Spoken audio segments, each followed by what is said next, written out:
Hello student. तो देखिए class 8 chapter 12 exponent and power का इंट्रोडक्शन। ये चैप्टर 12 एक्सपोनेंट एंड पावर का इंट्रोडक्शन पार्ट है। ये आपने अच्छे से क्लियर कर लिया इसका पूरा इंट्रोडक्शन, तो आपको इसके सारे क्वेश्चन अच्छे से समझ में आएंगे और अच्छे से बन भी जाएंगे, सॉल्व भी हो जाएंगे। ठीक है, तो देखिए सबसे पहले इसमें हम देखेंगे कि एक्सपोनेंट एंड पावर का मतलब होता क्या है। ठीक है, वो देखिए। तो देखिए ए का पावर एन, ये हम लिखेंगे। ठीक है, तो ये जो ए हुआ ये क्या हुआ, इसे हम बोलेंगे बेस। ये हो जाएगा base, A is equal to base हो जाएगा। और इसका जो पावर है एन, उसे हम बोलेंगे एक्सपोनेंट या पावर। इसे हम एक्सपोनेंट भी बोल सकते हैं और पावर भी बोल सकते हैं। अच्छे से याद रखिएगा कि जो ए जो लिखा हुआ है वो क्या है, बेस है, और उसका जो पावर एन लिखा हुआ है वो एक्सपोनेंट है, और उसे हम पावर भी कह सकते हैं। ठीक है, ये हो गया। उसी तरह एग्जाम्पल लीजिए। तो देखिए एग्जाम्पल हो जाएगा 2 का पावर 3। जो 2 है वो है बेस, और जो 3 है वो क्या हो जाएगा, एक्सपोनेंट या पावर। ठीक है, देखिए 2 का पावर 3 है, मतलब कि 2 को हम 3 टाइम लिखेंगे और उसके बाद उसे इनटू करेंगे। ठीक है, वो हो गया, इसे इनटू करेंगे 8 हो जाएगा। उसी तरह और एग्जाम्पल लीजिए, जैसे कि देखिए 100 का पावर 3, ये भी होता है, या फिर 10 का पावर 3। ठीक है, तो यहाँ हम लिखेंगे देखिए 10 का पावर 3।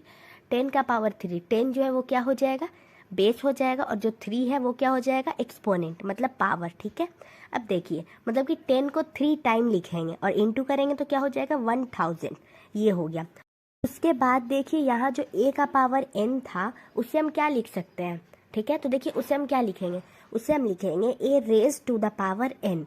जो एन है वो उसका पावर है, मतलब कि बेस का पावर है एन। ठीक है, ये हो जाएगा।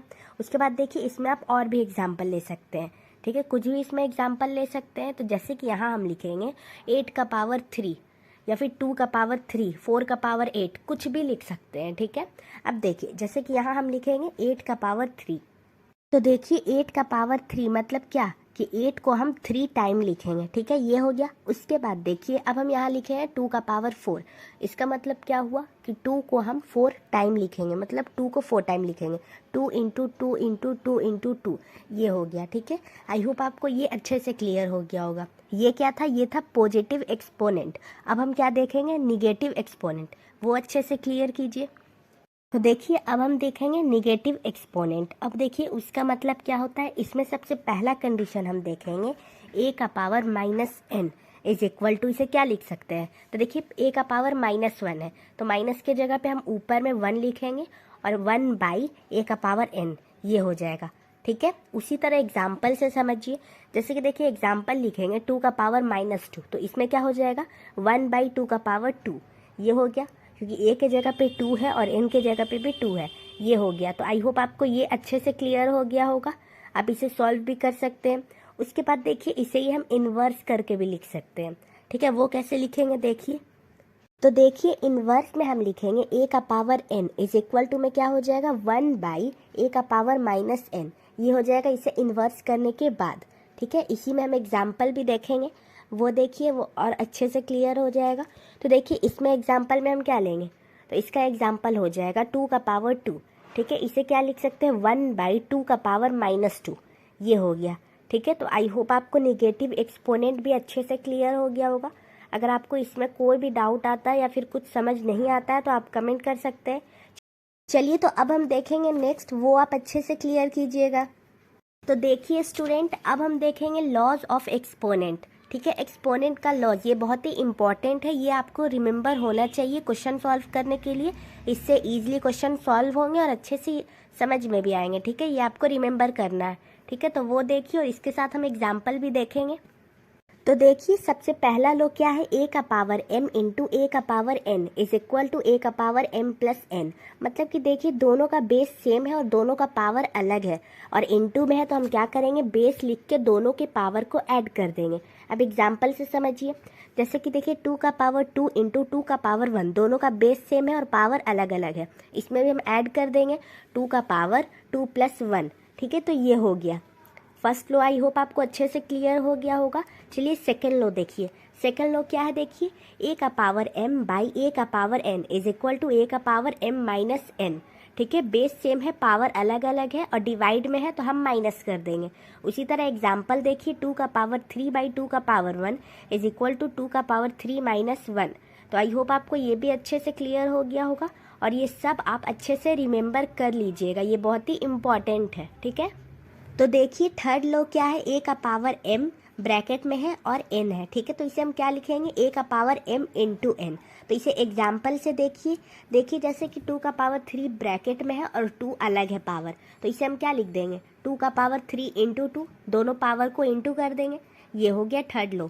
आई होप आपको ये भी अच्छे से क्लियर हो गया होगा। चलिए अब देखिए नेक्स्ट लॉ क्या है, a का पावर m इंटू बी का power n is equal to क्या हो जाएगा, a का पावर m b का पावर n। चलिए एग्जाम्पल से समझते हैं।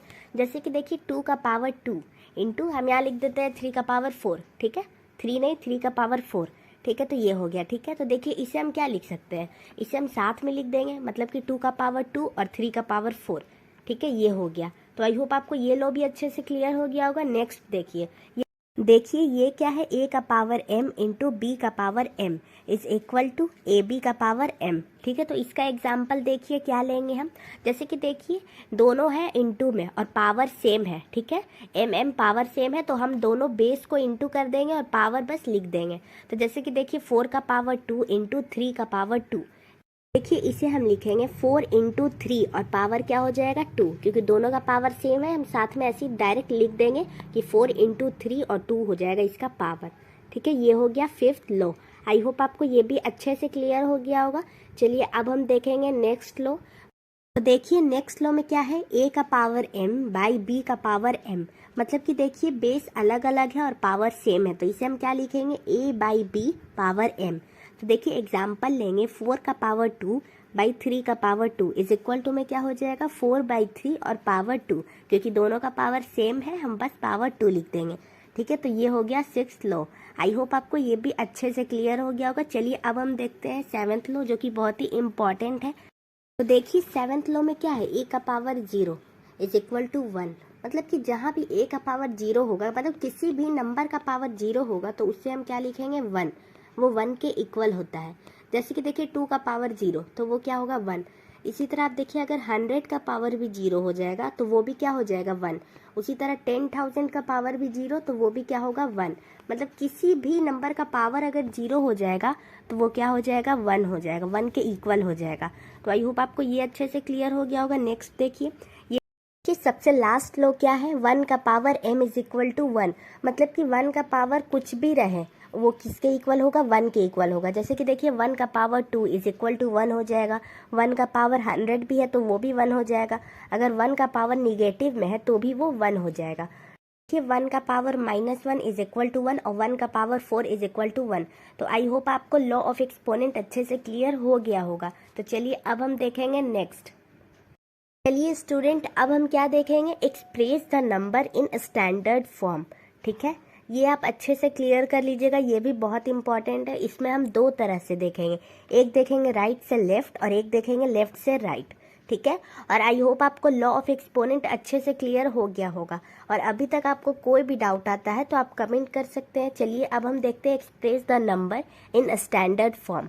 तो देखिए सबसे पहले हम देखेंगे राइट से लेफ्ट।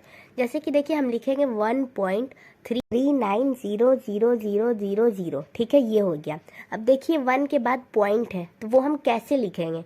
ठीक है, तो देखिए यहाँ पे 1 के बाद जो पॉइंट है उसके बाद कितना नंबर है, तो 1 2 3 4 5 6 7।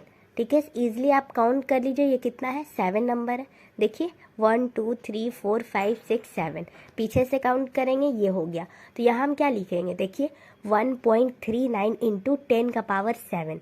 1.39 तो नंबर है, ये लिख देंगे और फिर जो पॉइंट के बाद जितना नंबर है वो 10 के साथ लिख देंगे। तो यहाँ हम लिखेंगे 1.39 इंटू 10 का पावर 7। ठीक है, 7 0 है। जैसे कि देखिए पॉइंट के बाद कितना नंबर आया, 1 2 3 4 5 6 7, तो 10 का पावर 7, तो ये हो गया। उसी तरह और एग्जाम्पल देखिए, तो देखिए यहाँ हम लिखेंगे 1.70000000। ठीक है, 8 0 है। तो यहाँ क्या हो जाएगा, देखिए पॉइंट है और 1.7 ये तो अलग हो जाएगा। उसके बाद देखिए पॉइंट के बाद कितना नंबर है, तो देखिए 1.7 है और उसमें 8 0 है। उसके बाद देखिए पॉइंट के बाद कितना नंबर है, पीछे से आप गिनिए, तो देखिए 1 2 3 4 5 6 7 8 9। तो यहाँ क्या हो जाएगा 1.7 इंटू 10⁻9। तो आई होप आपको ये अच्छे से क्लियर हो गया होगा। ये था राइट से लेफ्ट। अब चलिए देखिए कि लेफ्ट से राइट हम कैसे काउंट करेंगे, ठीक है, स्टैंडर्ड फॉर्म में। वो देखिए, अच्छे से क्लियर कीजिए। तो देखिए स्टूडेंट, अब हम देखेंगे लेफ्ट से राइट, ठीक है। इसमें क्या लिखेंगे देखिए कि यहाँ क्या हो जाएगा 0.000000, ठीक है। पॉइंट के बाद 60 हो जाएगा, फिर 12, ठीक है, ये हो गया। अब देखिए लेकिन हमें इसमें लाना क्या है, 1 के बाद पॉइंट लगाना है। तो वो हम कैसे करेंगे देखिए। तो जहाँ सबसे आगे 0 लगा है उसे हम हटाएंगे तो क्या आ जाएगा, नीचे 1 हो जाएगा, और उसके बाद कितना नंबर है उतना 0 बैठा देंगे। तो कितना नंबर यहाँ हो जाएगा देखिए 1 2 3 4 5 6 7। तो देखिए 1 के बाद 7 0 लग जाएगा, और देखिए जहाँ पॉइंट है पीछे उतना ही तक, मतलब कि 1 तक ही हमें ऐड करना है, ठीक है, 1 तक देखना है। तो कितना हो जाएगा 7 0। तो ये क्या हो जाएगा 1.2/10⁻7, ठीक है। अब ये देखिए ये बाई में मतलब डिनोमिनेटर में है, तो इसे हम क्या लिखेंगे 1.2 इंटू 10⁻7, मतलब कि नीचे 10⁻7 है उसे ऊपर ले जाएंगे तो यहाँ 10⁻7 हो जाएगा, ठीक है। तो आई होप आपको ये अच्छे से क्लियर हो गया होगा। चलिए अब देखते हैं हम नेक्स्ट। तो देखिए यहाँ हम लिखेंगे 0.001.4, मतलब 1.4 के बाद हमें 1.4 हमें देखना है। तो देखिए जहाँ आगे पॉइंट है वो पॉइंट हटाएंगे तो क्या आ जाएगा 000 आ जाएगा। उसके बाद यहाँ क्या हो जाएगा 1.4/10⁻3, ठीक है, और इसे हम लिखेंगे ऊपर में तो क्या हो जाएगा 1.4 इंटू 10⁻3। तो आई होप आपको ये अच्छे से क्लियर हो गया होगा। आई होप आपको ये इंट्रोडक्शन पार्ट अच्छे से क्लियर हो गया होगा। इसके किसी भी पार्ट में आपको मतलब कुछ भी दिक्कत होता है लॉ ऑफ एक्सपोनेंट या स्टैंडर्ड फॉर्म में, आप कमेंट कर सकते हैं, कमेंट करके पूछ सकते हैं।